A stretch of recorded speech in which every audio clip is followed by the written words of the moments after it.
Bueno, seguimos entonces, retomamos con la sesión de preguntas de la primera conferencia del profesor Alan.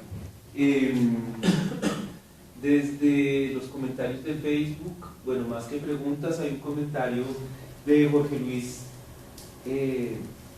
Barcelos, que nos dice que más que valiosos estos conocimientos y los enfoques y las herramientas sumamente valiosas, saludos desde el Perú. Muchas gracias. La idea de esta transmisión justamente es que nos puedan ver desde todas las partes de Latinoamérica y del mundo hispanohablante. No sé si entre los estudiantes hay más preguntas. Sí, yo tengo dos, pero voy a comenzar con la primera, y es que mencionabas que la nueva museología se da más en Latinoamérica, o tiene una repercusión más en Latinoamérica respecto a otras partes del mundo. ¿Por qué razón se da más en Latinoamérica? ¿Qué tenemos nosotros de diferente y que no tiene esa misma repercusión en otras partes? Y también en otras partes también quiero incluir a Estados Unidos, pues que también tiene una nueva museología, pero un poco más interactiva y toda esta cosa. Pero ¿por qué tenemos nosotros esta nueva museología más aplicada a Latinoamérica y no al resto de los otros países? A ver, en realidad a lo que me referí, que había tenido un impacto y que tuvo como una mayor conexión con el tema latinoamericano, fueron los planteamientos de la Mesa de Santiago, que recogió esta idea de un museo pensado para nuestros países, que tuviese esta mirada más integral y que se hiciera cargo de estos otros desafíos. Entonces, cuando hice el comentario me refería un poquito más a lo de la Mesa de Santiago. La nueva museología tuvo impacto en muchos países del mundo, en muchas zonas, Canadá, los países, en países nórdicos, en muchas partes, se acogió el tema del museo comunitario, del paisaje y el museo. O sea, hubo muchos de los planteamientos de la nueva museología general que sí tuvieron impacto en muchas partes del mundo. En cambio, yo te decía que lo de la Mesa de Santiago, que está dentro de esta discusión de la nueva museología, tuvo un impacto en Latinoamérica porque se sintió que era algo que estaba más referido a las realidades culturales nuestras, digamos.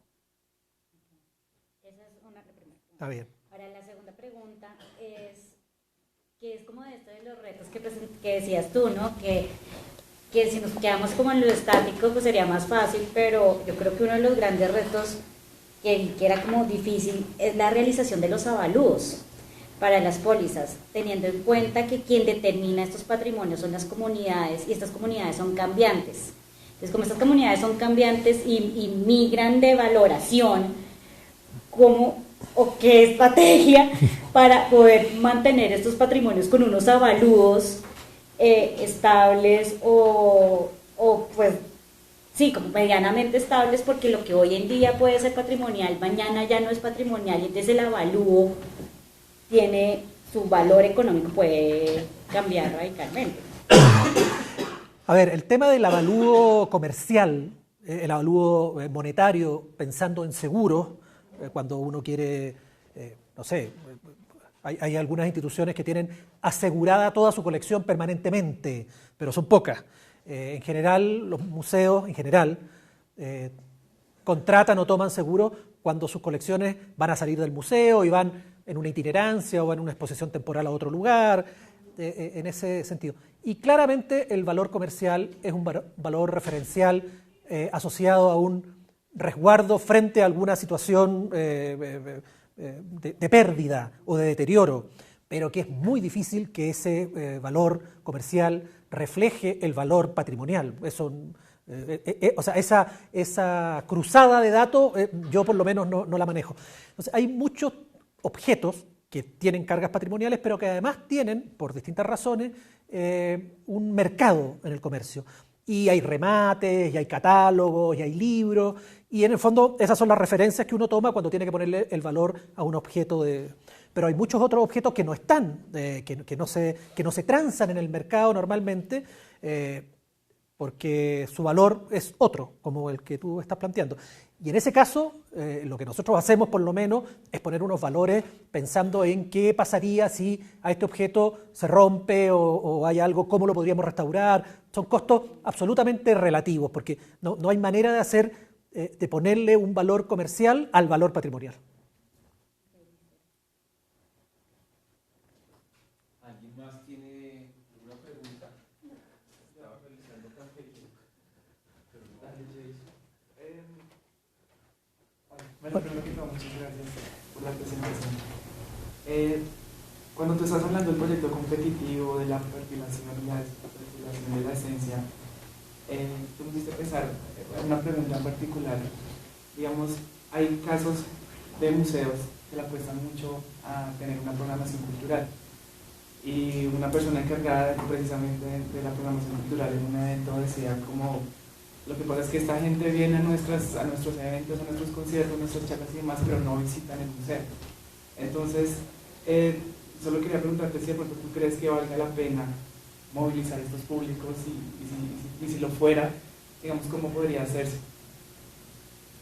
Obviamente sin perder la esencia del museo, pero entonces no sé, me parece curioso que la gente vaya al concierto pero no vaya al museo, por ejemplo. Sí.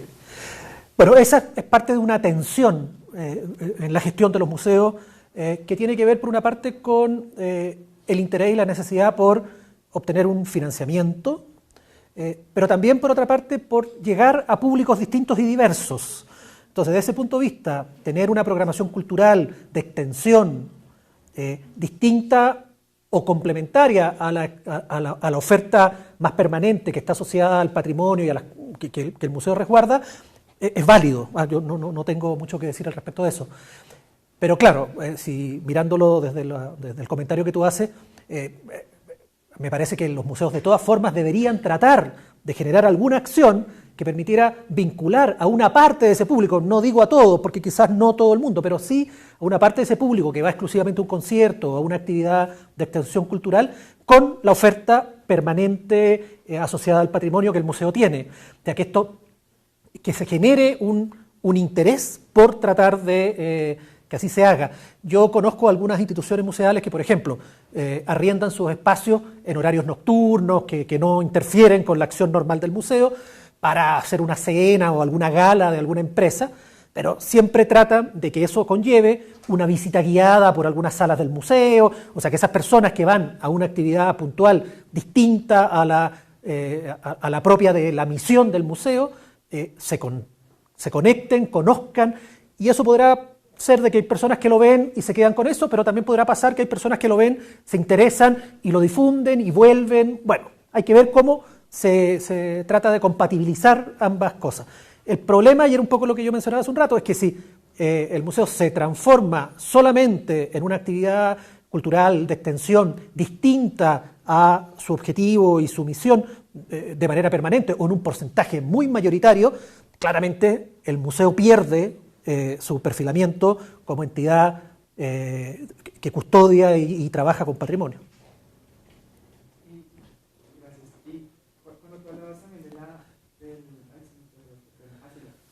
Del tema del producto competitivo, bueno, sí, el patrimonio pues es el centro de las instituciones museales, pero no sé, es algo que he conversado, también lo estamos hablando con Carlos, digamos, cómo se podría llegar a medir el nivel de apropiación, el impacto que, digamos, este patrimonio que por ejemplo los museos tienen en las comunidades, cómo, digamos, se podría crear alguna metodología. Obviamente es algo muy complejo y muy difícil de hacer, pero bueno, pues pienso que, digamos, podría, no sé, ayudar a diversificar fuentes de financiación, a posicionar el sector, como empezar a visibilizar esos impactos, pero cómo podría, digamos, medirse, pues teniendo en cuenta que es algo complejo. Absolutamente. Conozco algunas iniciativas que apuntan a aquello. Efectivamente, no es tan fácil, son trabajos y metodologías que son complejas, pero fundamentalmente, por lo menos los casos que conozco y algunos museos que son coordinados por nuestra área en Chile, son museos de mediana escala que tienen una vinculación muy real y muy personal con la comunidad. Entonces, el propio museo sabe que hay una interacción permanente de parte de la comunidad por el uso que dan de los espacios del museo y además por su relación con el patrimonio que resguardan. Es algo que se ve en el día a día, por decirlo de alguna forma, pero que nosotros además identificamos con mayor fuerza cuando, por ejemplo, hacemos procesos de construcción o renovación de exposiciones permanentes o de construcción de exposiciones temporales con ese patrimonio. Y se abre en muchos casos a la participación de comunidades, representantes de comunidades respecto a estos temas. Y tú ves que ahí hay un interés. Y después la respuesta que tiene la comunidad frente a esa oferta, de que la comunidad va. Y cosas tan sencillas como las cosas que dejan escritas en un cuaderno de comentarios o de felicitaciones, o todo lo que pasa a partir de aquello. Nos ha pasado en algunas instituciones nuestras que a partir de una exposición relacionada con un tipo de patrimonio que tiene alguna incidencia con la comunidad local, la comunidad local de manera organizada e indistinta del museo genera acciones y actividades que tienen que ver con aquello como a partir de esa motivación. Entonces, hay una serie de elementos que uno puede identificar, claro, pero tener una metodología para registrar eso así de manera más formal no lo tenemos tan desarrollado, no conozco esa situación, pero que se puede ver, se puede ver. Por supuesto. Nosotros, por ejemplo, tenemos un sistema permanente, y es algo que les voy a comentar mañana, de evaluación de parte de las personas respecto de distintas áreas de la oferta del museo, y una de ellas tiene que ver fundamentalmente con las áreas de exhibiciones. Entonces nosotros aplicamos encuestas periódicas que apuntan a identificar la satisfacción de esa persona respecto de la oferta.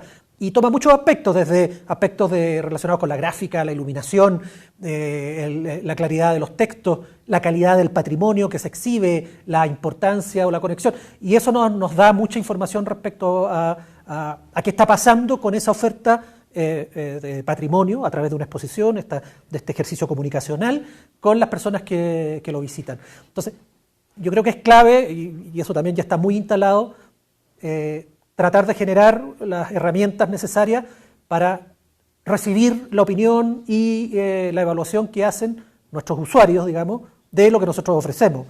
No sería razonable, digamos, estar generando acciones, presentarlas y no tener la retroalimentación. Es clave. Nosotros, en muchos casos, con exposiciones de un cierto nivel, porque hay mucha actividad que es más pequeña y que, claro, los tiempos no alcanzan a generar en torno a ella todas las acciones, pero en torno a exposiciones de mediana envergadura o a cambios en la renovación de las museografías permanentes, incluso se hacen marchas blancas antes de que la exposición se abra de manera definitiva, con grupos que uno identifica que podrían tener interés y opinión, y a partir de eso se rectifican algunas cosas, pero ahí tú tienes una retroalimentación de parte de un grupo que sabe del tema, se interesa por el tema o lo debería hacer, digamos. Entonces, eso tiene que ver con este cambio que hablábamos de esta responsabilidad de los museos respecto a lo que las personas opinan, digamos. Acá hay un tema de hacer caso o considerar en un diálogo la opinión de los otros.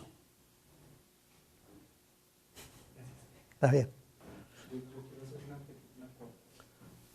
Igual me uno al agradecimiento de Jason por ese panorama además generoso que nos plantea desde la mesa, el modelo del museo tradicional y el modelo del museo, o del nuevo museo, o del modelo sostenible que también hemos trabajado sobre ese esquema. Pero la pregunta, Alan, a propósito del ciclo que estamos cerrando de planeación, es que así de una manera muy precisa también nos plantees cómo se entendía la planeación estratégica para ese modelo de museo tradicional, o unas características, y cómo se plantea la planeación estratégica para ese modelo de museo o de nuevo museo. Perfecto. Así como acotar tres Sí. ideas muy puntuales en cada lugar. Bueno, yo creo que de manera evidente surge, y yo podría decirte de que por mucho tiempo y muchas décadas no creo, porque no me consta en un universo general, de que el concepto de planificación estratégica siquiera estuviese incorporado en el Museo Decimonónico o en el museo que sigue no existía, porque en el fondo había una inercia de un cierto tipo de una cierta manera de trabajar que tenía alcance bastante limitado y muy definido, que no requería de un pensamiento. Cuando se incorpora la herramienta de la planificación estratégica, se incorpora porque es necesario repensar el accionar de una institución como un museo frente a un escenario distinto, que incorpora, cuando tú hablas de definir objetivos, definir misión, incorporar indicadores, estás hablando de que hay un interés y una preocupación por lograr ciertas cosas frente a otros, por incorporar la mirada de otros, digamos. Entonces, claramente que la herramienta de la planificación estratégica, con todas las derivaciones que ha tenido y con todos los modelos que hoy día existen, fundamentalmente a lo que apunta y a lo que aporta, es a decir, el museo tiene definida una misión que involucra y que incorpora algo que está fuera del museo también. Por lo tanto, yo necesito definir líneas de acción y líneas de trabajo que me permitan alcanzar esos objetivos y satisfacer esta demanda, este requerimiento, esta situación externa. En la otra figura, como era un trabajo muy interno, muy introspectivo, además, voy a decirlo así, exclusivamente técnico, claro, no se hacía, era claro que había que inventariar las colecciones y documentar las colecciones y cada cierto tiempo generar alguna exhibición o alguna exposición temporal y no mucho más. ¿Te fijas? En cambio, hoy día los desafíos, este cambio de entorno, todo esto que ha pasado, esta incorporación de las comunidades, esta mirada respecto a los patrimonios que hacen que el escenario sea dinámico, cambiante, exige tener herramientas que permitan ordenar la gestión y además poder evaluar la gestión. Entonces, todas estas herramientas han venido y se han incorporado, porque hoy día en muchos casos institucionalmente es una obligación hacerlo, pero en un principio eran las instituciones que se dieron cuenta que necesitaban tener herramientas que les permitieran hacer más eficiente y eficaz el trabajo respecto a estos nuevos desafíos, y las herramientas de planificación estratégica se incorporaron. Yo te diría eso así de manera general. No sé si hay más preguntas. No hay más preguntas tampoco. Yo tengo una corta. Bueno, yo trabajo en bibliotecas, que es obviamente una cosa muy tan diferente viendo todo esto. Y yo me doy cuenta un poco que el museo va como detrás de la biblioteca en cierta manera. La biblioteca la tiene un poco más fácil porque su razón de ser es que la gente vaya y consulte el libro, nada que hacer. Entonces es distinto a una biblioteca porque pues uno siquiera va a ir a ver la exposición, pero la información en las bibliotecas está. Entonces yo sí quiero, no sé, ya que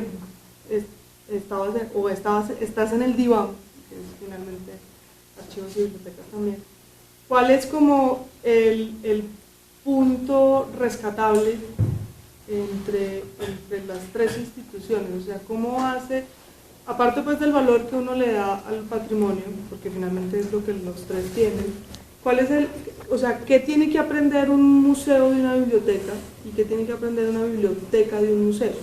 Pienso pues porque me parece bastante interesante tratar de entender que pues, finalmente tanto archivos, bibliotecas como museos tienen algo en común, que son colecciones, con usos distintos, pero tienen colecciones. Entonces yo sí creo que tenemos que aprender de unos y los otros tienen que aprender pues, de unos. Entonces, ¿tú qué crees que es lo que tienen que aprender estas instituciones de las otras? O sea, sin duda ha habido vasos comunicantes entre biblioteca, archivo y museos, por lo menos en el caso nuestro, y sé que en otros países también ha sido de esa manera. Yo creo que fue bastante visionario en su momento, en el año 1929, que se creó la Dirección de Biblioteca, Archivo y Museo, reunir bibliotecas, archivos y museos, digamos, porque ha permitido algún nivel de sinergia entre estas instituciones, que si bien tienen especificidades porque trabajan temas que son muy técnicos y que tienen diferencias, también comparten muchos temas en común. ¿Qué tendría que aprender una biblioteca o un museo? Mira, depende de la biblioteca, depende del museo. O sea, hay mucha diversidad en ese sentido. Por ejemplo, lo primero, hay una diferencia importante entre lo que es una biblioteca pública y una biblioteca patrimonial. Las bibliotecas patrimoniales trabajan con material bibliográfico que, ya sea por la data histórica o por lo que corresponda, tienen condiciones de acceso y de manejo totalmente distintas a una biblioteca pública, donde los libros están y si se deterioran tú los cambiarás y comprarás otros, porque son libros que no... Entonces, hay diferencias, pero claramente yo te diría que lo que nosotros hemos podido ver como elemento importante, y que en el caso chileno fue un tema que llevó adelante primero el área de bibliotecas, tiene que ver con esta preocupación más metodológica respecto de la participación ciudadana o de las personas en la gestión de las instituciones. Bibliotecas Públicas desarrolló de manera más sistemática y formal antes que museos, si bien era un tema que los museos estaban trabajando, pero Bibliotecas Públicas lo abordó, este tema de la vinculación con la comunidad.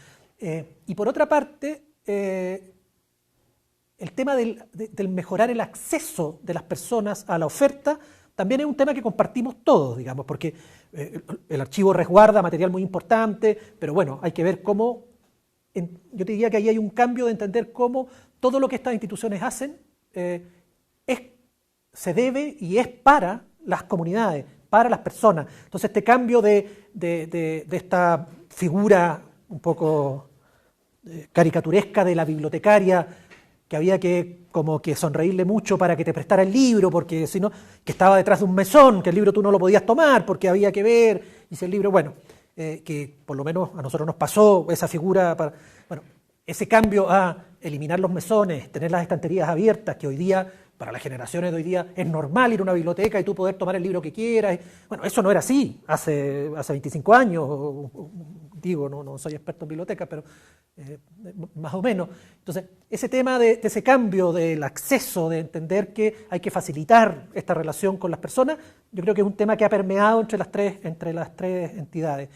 Y lo otro, muy breve, que también ha pasado que museos, bibliotecas, nosotros tenemos menos archivos, menos archivos públicos. Hay obviamente archivos privados de instituciones militares, de iglesias, de universidades, pero de los que nosotros trabajamos directamente.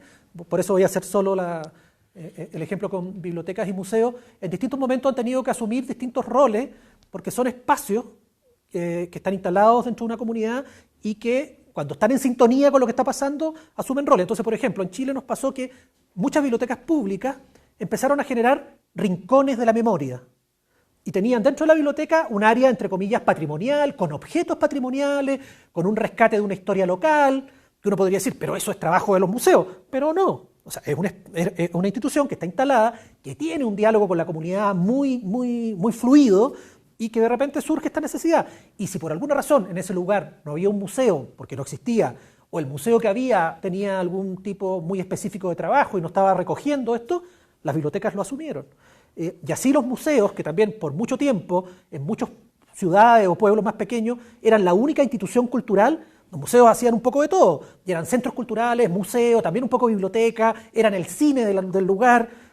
Y eso en la medida que la oferta ha ido aumentando y mejorando de otras áreas, los museos también han podido irse focalizando de nuevo en su gestión patrimonial más específica. Entonces, efectivamente, han confluido y se ha generado algún tipo de intercambio de acciones, porque al final lo que hace cualquiera de ellos, de estas áreas, y que incluso, como les decía hace un rato, uno lo podría externalizar más allá de instituciones culturales, de otro tipo de oferta de servicio, genera en las personas una cierta costumbre o un cierto hábito de que yo tengo que tener acceso, de que hay un estándar y un nivel de atención, y eso se lo voy a empezar a pedir a todos.